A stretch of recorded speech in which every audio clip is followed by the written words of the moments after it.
शुक्रिया अदा करना चाहता हूँ संदीप भाई का, जिन्होंने मुझे मौका दिया, और पैनल में बैठे बैठे सारे मेंबर्स का जो यहाँ पे हैं। मैं आ नहीं पाया शुरुआत में मुंबई की ट्रैफिक की वजह से। तो मेरा परिचय ये है कि मैं अभी IIT बॉम्बे में पिछले 7 साल से पढ़ा रहा हूँ, और वहाँ से कैंपस के अंदर जितने भी मजदूर आंदोलन चल रहे हैं उनमें थोड़ी बहुत भागीदारी अपनी निभाता हूँ। और मुंबई में भी जो आदिवासी इलाकों में पालघर वगैरह में भी जाने का कभी कभार मौका मिला है। तो इन जनरल जाति और वर्ग के जुड़े हुए समस्याओं से थोड़ा बहुत अपने आप को इंगेज रखने की कोशिश करता हूँ। तो जो आज का मौजूद है कि जितने सारी विचारधाराएँ, प्रोग्रेसिव विचारधाराएँ हमारे पास हैं, उनमें से मुझे मार्क्सवाद पे बोलने को कहा गया, तो मैं इसी पे बोलूँगा। और आशा करता हूँ कि एक डिस्कशन हो बाद में, और आपके सवाल मैं लेने की कोशिश करूँगा। तो हिंदुस्तान में मार्क्सिज्म तो काफ़ी पहले से है।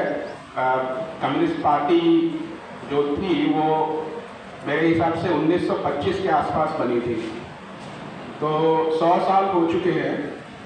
और मज़े की बात यह है कि 1925 में RSS की भी जो पेरेंट ऑर्गेनाइजेशन है उसकी स्थापना हुई थी, हिंदू महासभा। तो उन लोगों के भी 100 साल हो चुके हैं। तो हमारा जो भारत का और पूरे दक्षिण एशिया का जो अनुभव रहा है कि इन 100 सालों में हम लोगों ने क्या पाया, क्या खोया, और 100 सालों में जो हिंदू मेजॉरिटेरियनिज्म का जो उभार इतना हुआ, उसमें जो मजदूर आंदोलन, जो जितने भी वामपंथ से जुड़े हुए आंदोलन हैं, उनको पीछे करते हुए आज समाज के वो सबसे शक्तिशाली वर्ग बन चुके हैं। तो 100 सालों में हम लोगों ने ऐसा क्या किया और क्या नहीं किया, उसके बारे में चर्चा बहुत ज़रूरी है। ऐसा नहीं है कि हम लोगों ने लड़ाइयाँ नहीं जीती, लेकिन पिछले 20-30 सालों में हम लोगों ने ये देखा है कि भारतीय समाज किस तरीके से एक सांप्रदायिकता के कुचक्र में फंसा हुआ है, और उससे निकलने का रास्ता तो दिख रहा है, लेकिन बहुत सारे लोग हमसे नहीं जुड़ पा रहे हैं। तो उस दिशा में क्या करना चाहिए? तो सिर्फ एक विचारधारा को पकड़ करके चलना कोई बहुत बुद्धिमानी की बात नहीं है। हम लोगों को भारत के परिप्रेक्ष्य में, भारत के इतिहास को समझते हुए यहाँ की विचारधारा से चलने का, यहाँ से आइडियाज निकलने का जो अवसर है उसको खोना नहीं चाहिए। तो उसी सिलसिले में मैं अपनी बात थोड़ी रखना चाहूँगा। लेकिन सबसे पहले मैं मार्क्स के मेथड के बारे में थोड़ा कहूँगा कि मार्क्स का मेथड क्या है। क्योंकि अगर आपने शर्लक होम्स का कोई नॉवेल पढ़ा है, डिटेक्टिव, तो उसमें एक बहुत ही फेमस स्टेटमेंट है कि वाटसन, तुमने क्या किया ये तो नहीं मुझे पता चल रहा है, लेकिन तुम्हारा मेथड सबसे बढ़िया है। तो हम लोग मेथड के बारे में थोड़ी चर्चा करें तो समझ में आएगा कि मार्क्सिज्म एक्चुअली क्या है। तो देखिए,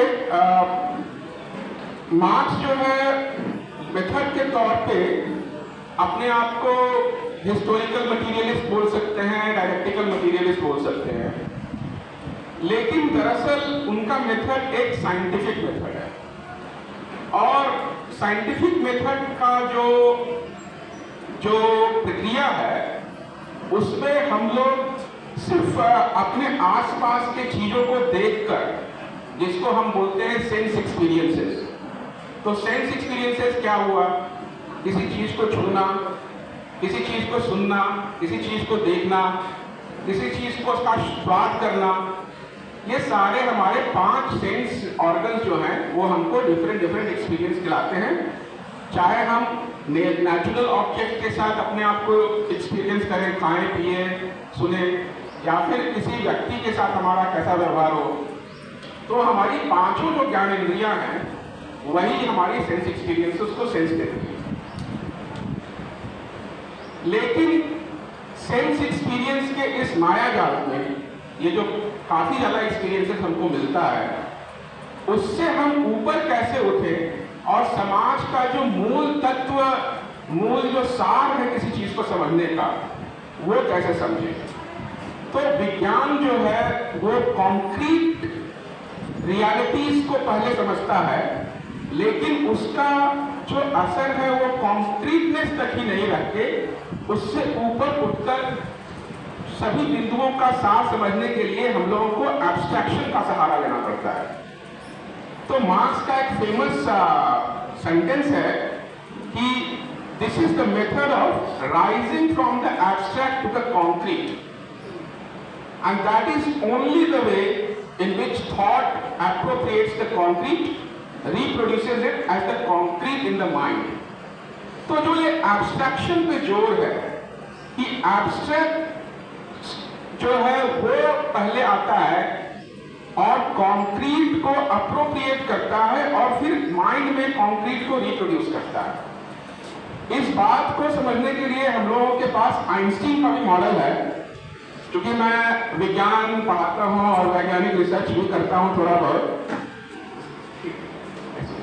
तो जो आइंस्टाइन कहते हैं उनका देखिए ये चित्र मैं आपको दिखाता हूँ, अगर आप देख सकते हैं तो ये आइंस्टाइन का चित्र है। तो अगर आप लोग देख पा रहे हैं तो आइंस्टाइन का मॉडल है नॉलेज को समझने का, नॉलेज को क्रिएट करने का, इसको थ्योरी ऑफ नॉलेज भी बोलते हैं। उनके मॉडल और मार्क्स के मॉडल में बहुत समानता है। उनका जो मॉडल है आइंस्टाइन का, वो भी यही बोलता है कि आप पहले एम्पिरिकल डेटा कलेक्ट कीजिए, जो भी सोसाइटी का एम्पिरिकल डेटा है वो कलेक्ट कीजिए, साइंस का, नेचुरल साइंस में जो आप एम्पिरिकल डेटा है वो आप कलेक्ट कीजिए, लेकिन उसके बाद आपको एक्सियम्स बनाने पड़ेंगे। तो उसको ई से एक्सपीरियंस हुआ, ई से एक जंप होता है और वो ए एक्सियम पे पहुंचता है। तो एक्सियम क्या है कि वो एक हाइपोथेसिस है किसी भी चीज को समझने का। जैसे कि अंबेडकर की विचारधारा में जाति जो है वो सबसे बड़ा महत्वपूर्ण बिंदु है, उसी तरीके से मार्क्स के हिसाब से लेबर सबसे बड़ा महत्वपूर्ण बिंदु है, उसके बारे में हम लोग चर्चा करेंगे। तो एक्सियम्स जो है वो आपको बनाने पड़ेंगे। किसी भी विषय को समझने में सिद्धांतों का, एक्सियम्स का बहुत बड़ा रोल होता है। वहां से फिर आप ये डिड्यूस करिए, वापस कंक्रीट पर आने का कोशिश कीजिए। तो कंक्रीट आपके सामने है, जंप करके आप सिद्धांतों के पास गए, वापस फिर सिद्धांत, फिर जितने आपको कंक्रीट दिख रहे हैं उसको समाहित कैसे वो एक्सियम्स करेंगे, वही मेथड साइंटिफिक मेथड है। तो abstract, rising from the abstract and then going down to the concrete, not the other way around. ठीक है, तो ये बहुत ही इंपॉर्टेंट पॉइंट है जिसको लोग समझते नहीं है। हाँ, तो कॉन्क्रीट का मतलब हुआ जो हमारे सामने, जैसे कि मैं आपको एक सरल भाषा में समझाता हूँ। ठोस चीज, जैसे कि मैं आपको बोलूँ कि किसी सोसाइटी के इकोनॉमी को समझना है, तो पहला बात आता है कि चलिए हम लोग पॉपुलेशन को समझते हैं, पॉपुलेशन से शुरू करते हैं। लेकिन मार्क्स बोलेगा कि चलिए ये कंक्रीट तो है, लेकिन पॉपुलेशन को कैसे समझेंगे।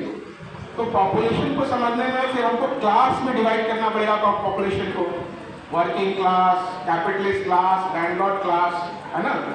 लेकिन क्लास को फिर कैसे समझेंगे, तो क्लास में है कि कौन जो है वो कैपिटल का ओनर है, कौन लैंड का ओनर है, किसके पास जमीन है, किसके पास नहीं है, किसके पास पूंजी है, किसके पास नहीं है। तो पॉपुलेशन से चलते चलते देखिए हम लोग कहाँ आ रहे हैं, क्लास में आ गए, क्लास से लैंड, कैपिटल वगैरह में आ गए। कैपिटल को तब तक नहीं समझा जा सकता है जब तक आप लेबर को नहीं समझे, कौन समाज में लेबर का बंटवारा कैसे होता है उसको नहीं समझे। तो जाते जाते बहुत ही सिंपल कैटेगरी जो हमारे पास आती है वो आती है कैटेगरी मार्क्स के सिद्धांत में कमोडिटी, जिसको हम लोग वस्तु भी बोल सकते हैं।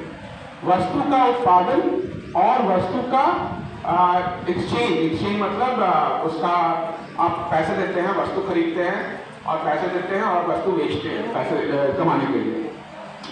तो फाइनली वो आके कमोडिटी पर रुकता है। लेकिन जो साधारण इसमें जो सबसे बड़ी बात है कि समाज में लेबर कौन कर रहा है, लेबर को के सरप्लस को अप्रोप्रिएट कौन कर रहा है, लेबर कितना प्रोड्यूस कर रहा है, कितना किसके पास जा रहा है, उन सारी चीजों के बारे में हमको नॉलेज होनी चाहिए। तभी हम समाज में जो भी हमारे जो विचारधाराएं हैं उनको समझ सकते हैं। जब तक हम लेबर को नहीं समझेंगे तब तक हम समाज में प्रचलित जितने भी विचारधारा है उनको नहीं समझेंगे। जैसे कि फॉर एग्जाम्पल हम लोग बोल सकते हैं कि अभी देखिए पिछले 5 सालों में जो डेटा है हिंदुस्तान का, वो डेटा हम लोग को ये बताता है कि पिछले 10 साल जो मोदी का शासन रहा है उसमें जो रियल वेजेस है, मतलब जो मतलब श्रम की कमाई है, उसको अगर आप महंगाई के साथ भाड़ा कर दें तो उसको जो बचता है उसको हम लोग रियल वेजेस बोलते हैं। रियल वेजेस हिंदुस्तान में स्टैग्नेंट है, मतलब ये बढ़ा ही नहीं है। 2015 से 2025 तक का हमारे पास डेटा है और रियल वेजेस बढ़ा ही नहीं है, ठीक है। इनफैक्ट यूपी और हरियाणा में रियल वेजेस 0.1% से घटा है, ये डेटा है हमारे पास। तो अगर रियल वेजेस घट रहा है, यानी रियल वेजेस मतलब खरीदने की क्षमता, आप क्या खरीद सकते हैं, किस तरीके से अपने लिविंग स्टैंडर्ड को सुधार सकते हैं, वो सारा कुछ रियल वेजेस पे डिपेंड करता है। 90% से ज्यादा पॉपुलेशन के लिए रियल वेजेस बढ़ा ही नहीं है। तो इसका साफ साफ असर है कि क्यों नहीं बढ़ा, और उसको बढ़ने नहीं देने में जो फांसीवाद है उसका कितना योगदान है, इसको आप समझिए। अगर मोदी के जगह पे मतलब इनफैक्ट वीपी सिंह टाइप का भी गवर्नमेंट होता तो मैं दावे के साथ कह सकता हूं कि रियल वेजेस बढ़ता, लेकिन नहीं बढ़ रहा है। इसका मतलब है कि फांसीवाद का जो मेन जो इम्पैक्ट है वो इम्पैक्ट लेबर को दबाने में है, और लेबर हमारे यहाँ जो सबसे शोषित लेबर है, वो जो समाज का सबसे दबा कुचला जाति है वही है। हिंदुस्तान में जो कास्ट और क्लास आपस में इतने जुड़े हुए हैं कि जो सबसे शोषित जाति है उसके लेबर की वैल्यू सबसे कम है। लेकिन अगर आप उसका असर देखिए, जैसे मैं IIT बॉम्बे में पढ़ाता हूँ, अभी हमारे सामने सफाई कर्मचारियों का एक बड़ा मूवमेंट चल रहा है। अभी एक नया कॉन्ट्रैक्टर आया, उन्होंने क्या किया कि जो यूनिफॉर्म वो लोग पहनते हैं उसके पैसे भी उनके वेतन से काट रहे हैं। ये पहली दफा हो रहा है। इसके पहले IIT बॉम्बे कैंपस में सफाई कर्मचारियों का जो यूनिफॉर्म होता था वो कॉन्ट्रैक्टर वहन करता था, लेकिन पिछले 5 महीनों से उनके वेतन से कटौती करके उनको यूनिफॉर्म दिया जा रहा है। पुलिस वेरिफिकेशन के लिए उनसे पैसे लिए जा रहे हैं। किसी को ESI मिल रहा है, किसी को EPF नहीं मिल रहा है। ये सारी समस्याएं जो लेबर से जुड़े हुए हैं, और जिसका तो मैं सफाई कर्मचारियों का ही उदाहरण दे रहा हूं क्योंकि अक्सर ये होता है कि जाति को आप कैसे समझेंगे। तो अंबेडकर ने भी यही कहा है कि डिवीजन ऑफ लेबरर्स वही जाति है, आप लेबरर्स को कैसे डिवाइड करते हैं, है ना। तो वहां अंबेडकर जी के भी जो बाबा साहेब अम्बेडकर के विचारधारा में श्रम एक महत्वपूर्ण भूमिका अदा करता है, और गांधी की विचारधारा से तो हम लोग वाकिफ ही हैं। उन्होंने हम आएंगे दूसरा जो बिंदु है वो मेरे हिसाब से मटीरियलिज्म प्रैक्टिस डायलेक्टिक्स पे है, कि भाई ये सारी चीजें जो आते रहती हैं कि मटीरियलिज्म क्या है, प्रैक्टिस क्या है और डायलेक्टिक्स क्या है, इसके बारे में हम थोड़ी चर्चा करेंगे। तो जब मार्क्स लिख रहे थे उस समय फ्रेंच रिवॉल्यूशन हो चुका था, फ्रांसीसी क्रांति हो चुकी थी। हिंदुस्तान को आजादी आपको सबको पता है 1947 में मिली। उसमें फ्रांसीसी क्रांति का बहुत बड़ा योगदान है, क्योंकि फ्रांसीसी क्रांति जो थी उसने पहली बार ये कहा कि राजा और जो लैंडलॉर्ड्स हैं उनका देश का चलाने में योगदान बिल्कुल ही नहीं होना चाहिए। मतलब जो राजशाही है उसको खत्म करने में, जिसको हम लोग फ्यूडलिज्म भी बोल सकते हैं, उसको खत्म करने में फ्रांसीसी क्रांति का बहुत बड़ा योगदान है। लेकिन